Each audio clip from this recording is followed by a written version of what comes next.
बुलाना, जब भी दुख पड़े तब तब कन्हैया को ही बुलाना। जब रक्षक कृष्ण मुरारी हो तो कोई बाल बांका नहीं कर सकती। एक समय की बात है, जब कौरव और पांडवों का युद्ध हो रहा था तो महाराज दुर्योधन ने कहा कि हे भीष्म पितामह, आप अच्छी प्रकार से युद्ध नहीं कर रहे, आप हमारी तरफ दिल से नहीं हो, आपका मन तो पांडवों के साथ है। उस भीष्म पिता ने कहा, अरे दुर्योधन ऐसी बात नहीं है, ठीक है, कल का प्रातः काल जो कल युद्ध होगा ना, तो सायंकाल को सूर्य अस्त से पूर्व पांचों पांडवों को मैं मार दूंगा, कल देखना। प्रतिज्ञा कर ली, दृढ़ प्रतिज्ञा।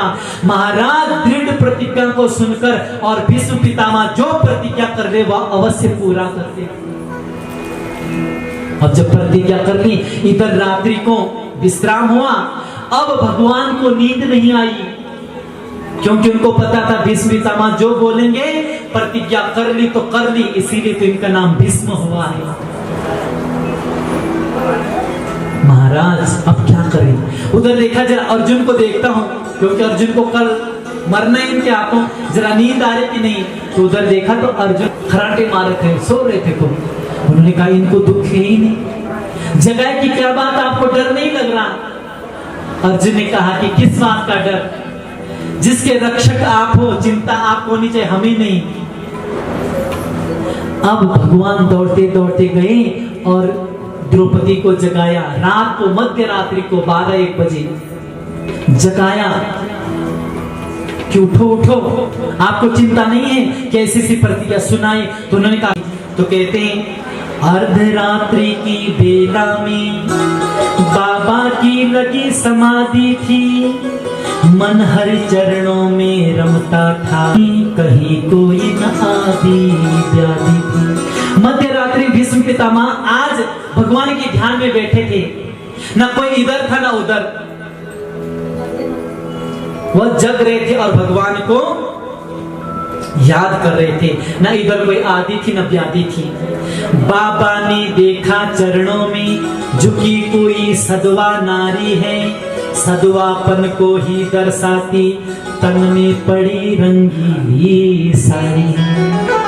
क्योंकि भगवान ने द्रौपदी को लाया कि जाओ, और उनकी पादुका छुपा दी और अपने आप एक खंबे के पीछे छुप गए कि वहां बैठे बाबा, उनको प्रणाम करना और 5 बार आशीर्वाद मांगना। क्यों? कि भीष्म पितामह ने कहा, दुर्योधन रात्रि में जिस समय मैं ध्यान में बैठूंगा उस समय अपनी पत्नी को भेज देना, मैं उनको अखंड सौभाग्य का आशीर्वाद दे दूंगा, और यदि उनको अखंड सौभाग्य का आशीर्वाद मिल गया तो आपकी मृत्यु कोई करने वाला नहीं है। अब वह तो राजकुमारी थी, वह उन्हें सजने धजने टाइम लगता। तो महाराज उसी समय पहले ही द्रौपदी आ गई थी, भगवान ने लाया। भगवान को कितनी चिंता थी, द्रौपदी को लाया। और अब जैसे यह गई, बाबा की समाधि लगी हुई थी और बाबा ने सिर्फ इतना ही देखा, दीपक का प्रकाश था, इतने ही देखा कि कोई सदवा नारी मेरे पांव में झुक रही है और इनके तन में रंगीली साड़ी है। और जैसे इन्होंने इनको देखा तो बस आशीर्वाद दे दिया। क्या? कि आशीर्वाद मुख से निकला, सौभाग्यवती तू रह बेटी, मेहंदी का सुरंग ये हाथों से तेरे कभी नहीं छूटे बेटी। जैसे यह सुना तो द्रौपदी के आंखें भर आई और कन्हैया ने भी देखा। कहा द्रौपदी कितने महान है कन्हैया, आंखें भर आई, क्योंकि मरना था इनके पतियों को। आज अब तो आशीर्वाद मिल गया। इन्होंने 5 बार सर झुकाया, 5 बार कहा अखंड सौभाग्यवती भव, अखंड सौभाग्यवती भव, अखंड सौभाग्यवती भव। अब तो द्रौपदी खुश हो गई और कहा, मैं वर देता हूँ हे पुत्री, सिंदूर से मांग न खाली हो, सौभाग्य तुम्हारा अटल रहे, तो पुत्र कुमारों वाली हो। भीष्म पितामह बोल रहे, हे पुत्री, मैं आशीर्वाद देता हूँ कि तेरा अखंड सौभाग्य, तेरी मांग सदैव बनी रही, तेरी मांग नहीं मिटेगी और सौभाग्यवती रही और तू पुत्रों वाली हो। सुनकर द्रौपदी ए बोल उठी, बाबा ए क्या फरमाते हो, अब कह बैठे हो तो और कहो तुम सत्यवर्ती कहलाते हो। हे बाबा आप क्या बोल बैठे, आप तो बड़े सत्यवर्ती हो, अब बताओ कि मेरे पांचों पतियों में से यदि एक भी मारा जाएगा, आशीर्वाद आपका बाबा क्या झूठा नहीं हो जाएगा। हे बाबा आपने तो कल प्रतिज्ञा कर रखी कल के लिए कि मैं पांचों पांडवों को मार दूंगा। पितामह को भी तक पता नहीं था यह कौन है। अब आया होश पितामह को, हाथों से माला फिसल गई, हरि के चरणों में लगी हुई ओ सहज समाधि टूट गई। अब महाराज माला जप रहे थे, जैसे ही देखा, जैसे उनको पता चला द्रौपदी है, वह माला छूट गई और हरि के चरणों में जो उनका ध्यान था वह भी टूट गया। बोले बेटी तेरे प्रश्नों का उत्तर पीछे दे पाऊंगा, कल होगा क्या रणभूमि में निर्णय पीछे ले पाऊंगा। हे बेटी जो आपने प्रश्न किया ना, इसका उत्तर मैं अभी नहीं दे पाऊंगा। एक बात खटकती है मुझको, आश्चर्यचकित कर डाला, बोलो पुत्री वो कहाँ छिपा, इस समय यहाँ लाने वाला। हे देवी कहो वह कहाँ छुप रखा है जिसने आपको यहाँ लाया है, वह कन्हैया कहाँ छुप रखा। पितामह के नेत्र सजल हो गए और द्रौपदी के नेत्रों में भी अश्रुधारा आ गई।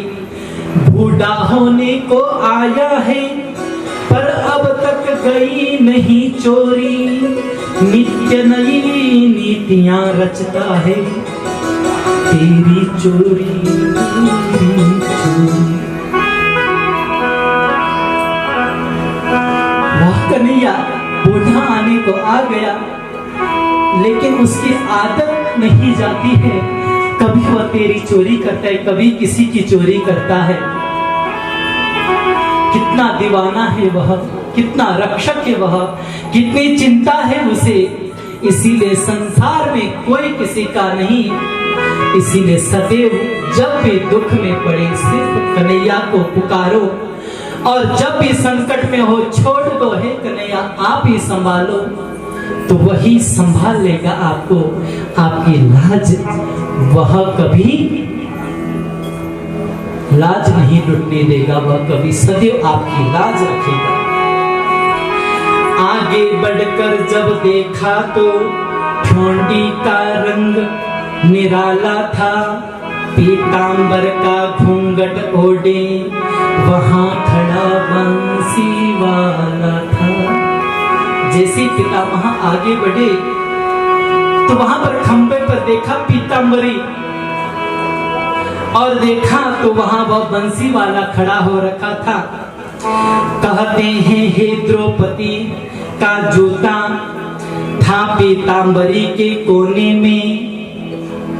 कन्हैया ने अपने भक्त से कितना प्रेम करते उसकी पादुका अपने पीतांबरी में छुपा रखी थी, ताकि भीष्म पितामह इनकी पादुका न देख पाए, छुपा रखी थी।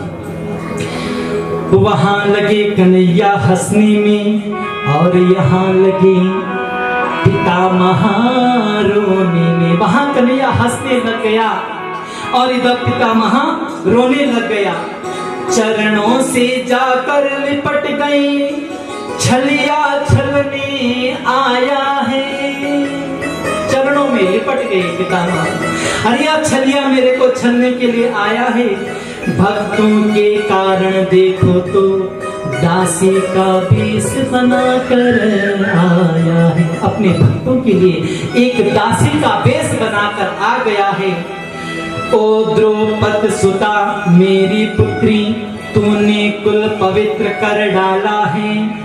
पहरा देता है जो तेरा, ओ जगत का रचने वाला है।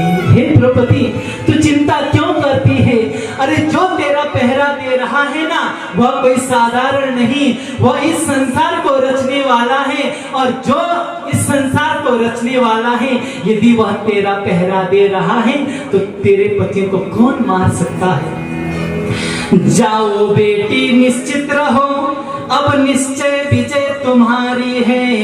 पतियों का बाल क्यों बांका हो, जब रक्षक कृष्ण मुरारी है। अरे तुम्हारे पतियों का रक्षक तो वह कृष्ण कन्हैया है, कौन उनका बाल बांका कर सकता है। कि जाको राखो साइया, मार सके न को, बाल न बांका कर सके जो जग बैरी हो। कितने दुश्मन खड़े उठ जाएं, लेकिन जिसका रक्षक कृष्ण मुरारी है ना, उसका बाल भी कोई बांका नहीं कर सकता है। यही शिक्षा द्रौपदी ने उत्तरा को दी। बेटी, जब भी दुख हो किसी मनुष्य के सामने मत सुनाना अपना दुखड़ा, जब भी दुख आए सीधे कन्हैया के पास जाना, वही उस दुख को दूर करेंगे। आज उत्तरा भी गई कि पाहि पाहि महायोगी, हे योगेश्वर कृष्ण भगवान रक्षा कर। भगवान के चरणों में माथा टेका, कहा कि हे केशव, हे योगेश्वर, मेरी प्राण बचे चाहे ना बचे, लेकिन जो मेरे गर्भ में जो बालक पल रहा है इसको बचा दो। क्योंकि अश्वत्थामा ने वहां से ब्रह्मास्त्र का संधान किया कि एक ही बच रखा है पांडवों के वंश का, उसको पेट में ही मार देता हूं। उत्तरा के गर्भ में थे और इधर अश्वत्थामा ने मारने के लिए भेजा है। तो एक माँ यही चाहती है, कितनी महान होती है वह माँ कि उसके प्राण निकल जाए लेकिन उसकी संतान बच जाए। कौन होता है ऐसा, किसी को जीवित करने के लिए अपने प्राण दे देते, वह सिर्फ एक माँ ही हो सकती। इसलिए माँ की सेवा अवश्य करें। अब भगवान ने कहा कि उत्तरा, थोड़ा सा अपने अंदर मातृत्व लाओ। और उसी समय कन्हैया एक रूप से उनके सामने खड़े रहे, दूसरे रूप से उनके गर्भ में गए और कौमुदी गदा को घुमाया और उस ब्रह्मास्त्र का संधान कर दिया। अब जैसे ही वहां परीक्षित ने देखा कि अरे यह कौन है, और उनको देखते देखते उनकी छवि को अपने मन में बसा लिया, पेट में ही देख लिया। यही दृश्य कुंती ने देखा। अब कुंती के आंखों में अश्रुधारा आ गई कि जब जब हम कष्ट में पड़े तब तब भगवान हमारे पास रहे। अब कुंती स्तुति करने लगी कि कृष्णाय वासुदेवाय देवकी नंदनाय च नंद गोप कुमाराय